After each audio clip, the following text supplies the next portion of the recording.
Hey, what's up, everyone? This is going to be a video of deep thought, a video that makes you think quite a bit. And it's regarding thought and reality itself. I'm sorry my phone is always dying. I do the best I can to keep it going. It just dies a lot.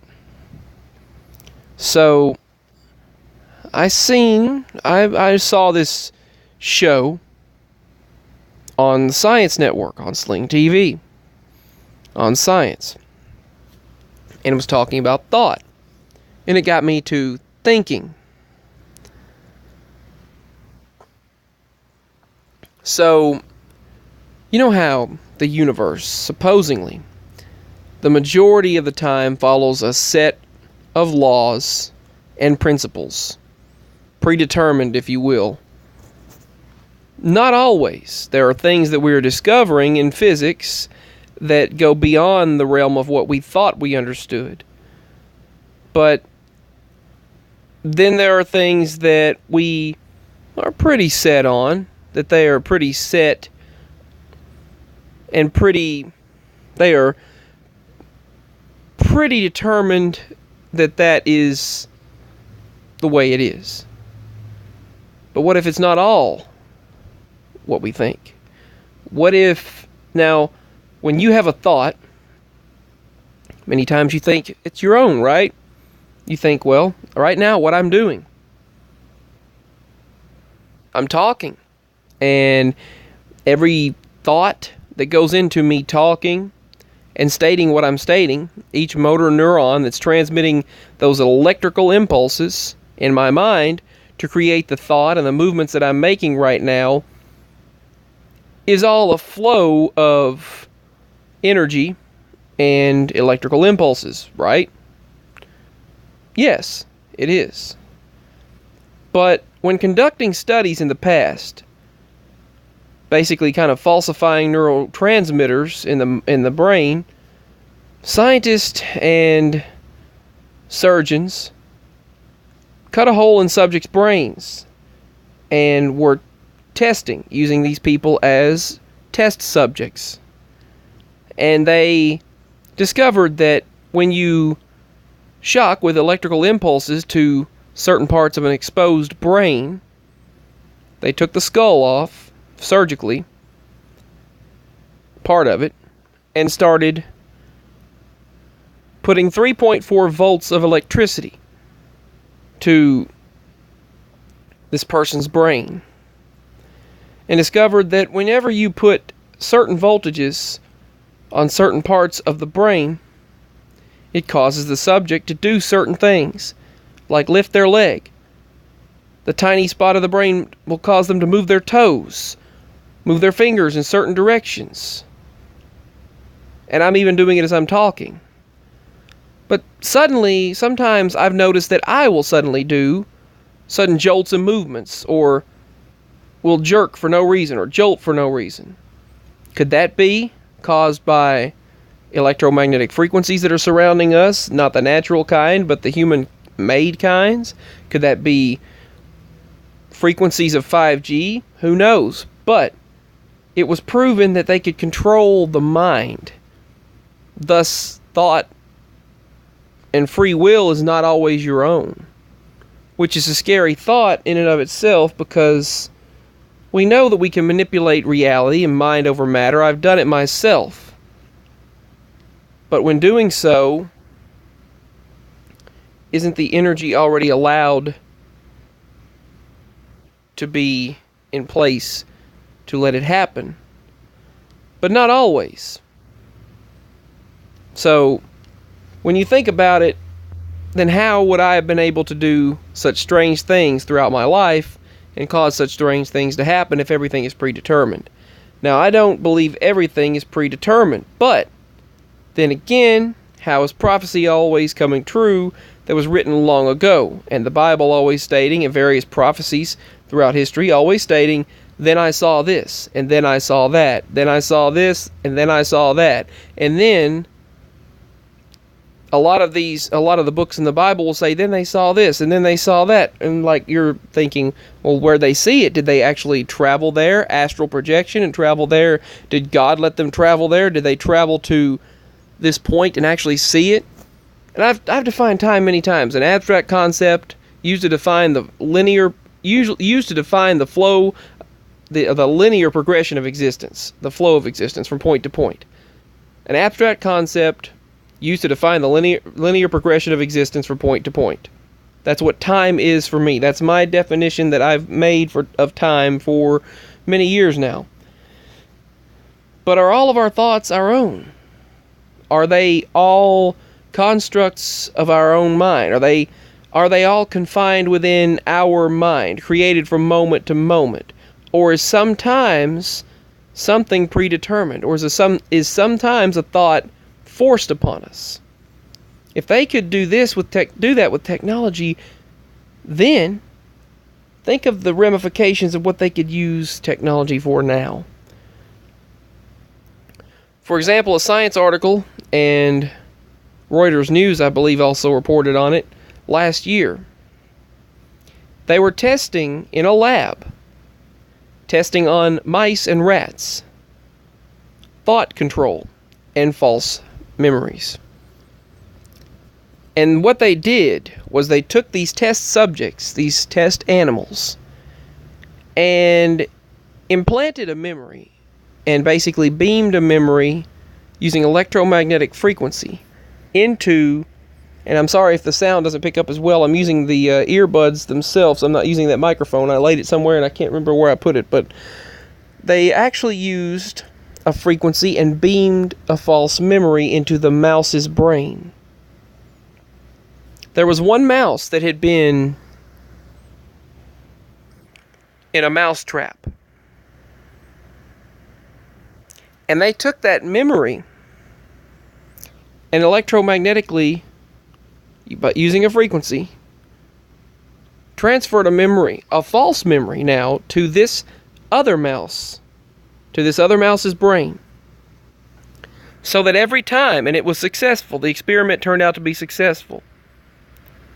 Every single time, at least unless this Mandela effect has taken place, and that's gone. I remember seeing it in Reuters, Wired, and Science. They had transferred the memory of being caught in a mouse trap to that other mouse. And every time that he's seen a mouse trap, he flinched.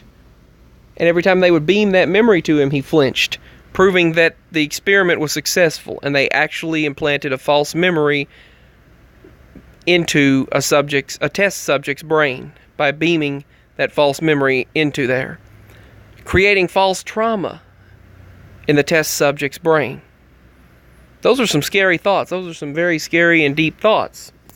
So, the times that I got a strange phone call and these thoughts were beamed into my mind, I immediately threw the Bluetooth earbuds down, I moved them, and I did not like that. And the call was from Washington, D.C. This was during the previous administration, when a lot was going on. A lot of invasion of our rights and privacy was going on then. If you remember when the whole Snowden thing happened and he revealed a lot that was taking place, he said he couldn't even talk in front of a camera or a microphone. Edward Snowden revealed a lot of information through WikiLeaks, and he told what was going on. But the technology, the ramifications of technology, have revealed to us a whole world of things that delve into an entire realm of possibilities of both scary and truthful things, that they're deep to think about, but they're worthy of your time to think. But then again, if you're thinking, is it your own thought? Are our thoughts a manifestation of consciousness of something greater, which we know they are, and we're all connected to the Lord, obviously, and there are various verses in our Bibles that state that in Him all things hold together, that for in Him all things are. for we are in him. Various verses state things like that, which that also implies, moving to another topic, that also implies that we are in the mind or consciousness of God. For in him all things hold together. Verses like that imply to me, in my mind, that, or infer, whichever, that the implications of that state that we could possibly be in the mind of God. One brain cell being, one universe being one brain cell in a series of interconnected multiverses, or multiple brain cells encompassing the consciousness or mind of God. Maybe, maybe not. But it just seems quite interesting to think about. And had we not existed, we wouldn't be pondering on this. Why do we not remember the before? Why do we not remember after? Why do we not remember anything but... Why do some people suddenly have memories of various realities? Why do some people have memories variously of another life, another existence, all kinds of things? It gets deeper. It gets much deeper. Are these their own memories? Are these alternate memories manifesting into them? Are they... What's real and what isn't? What defines what's real and what isn't?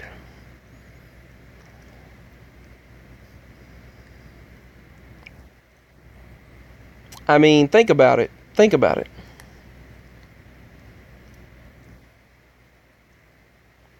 Because if they can implant false memories and beam false memories into a test subject in a lab, think of what they can do on a larger scale with their frequencies. Just think about it. And also, various verses that state, we are doing the works of the Lord. The Lord does the works through us.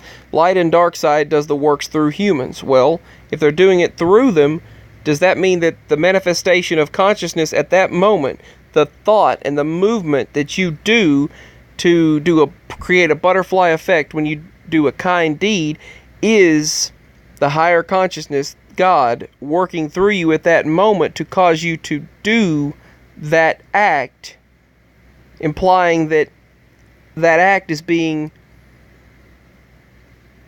done through you, through that energy, implying that it's playing out as it was going to. Not always, but it seems like sometimes things happen as they're meant to. But sometimes not always. But if they are able to do that to test subjects and control the brain, think of the ramifications of what that means for the future as well. And what all of the bad things that could happen from this as well. But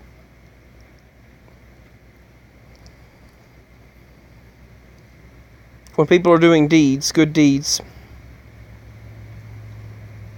doing the works of the Lord, are they carrying out the act that was intended to be at that moment? Which is a good thing, but the bad things as well. You'd think, why would all the bad things be happening at that moment? Are they predetermined? I don't know. I can't say it all is predetermined. I don't believe that everything is predetermined, because I've been able to manipulate reality and change things.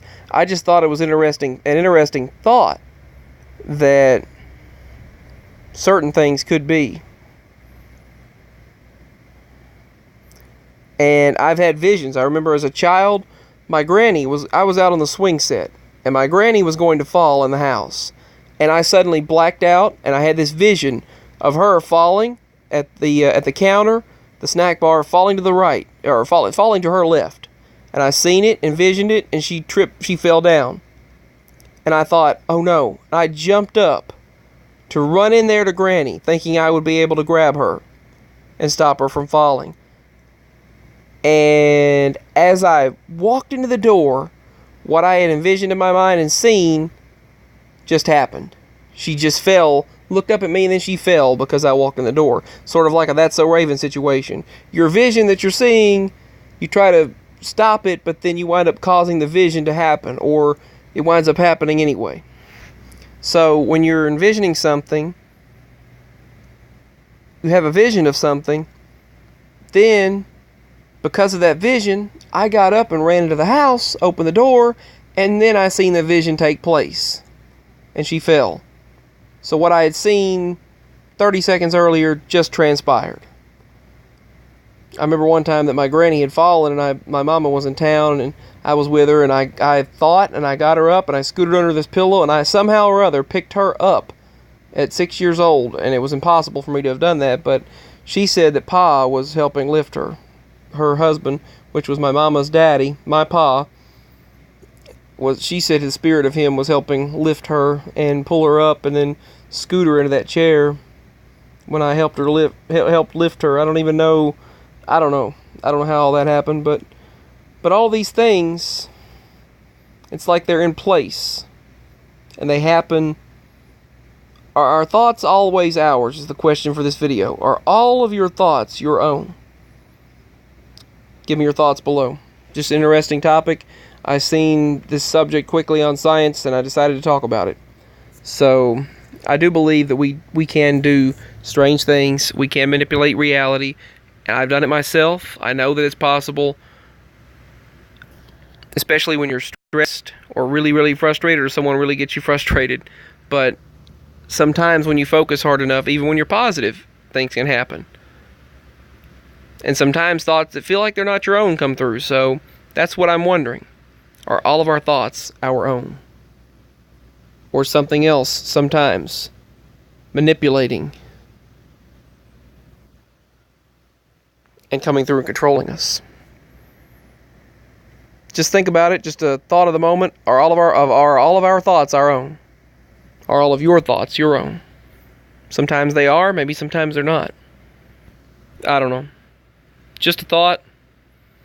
I like to get my mind thinking sometimes, and that's what's on my mind at the moment. So peace, much love. My Patreon and PayPal are below. Feel free to show your love and support. I hope to speak with all of you again very soon. Feel free to subscribe. To those who have, thank you so much. Leave your comments below and your thoughts. Peace. Bye.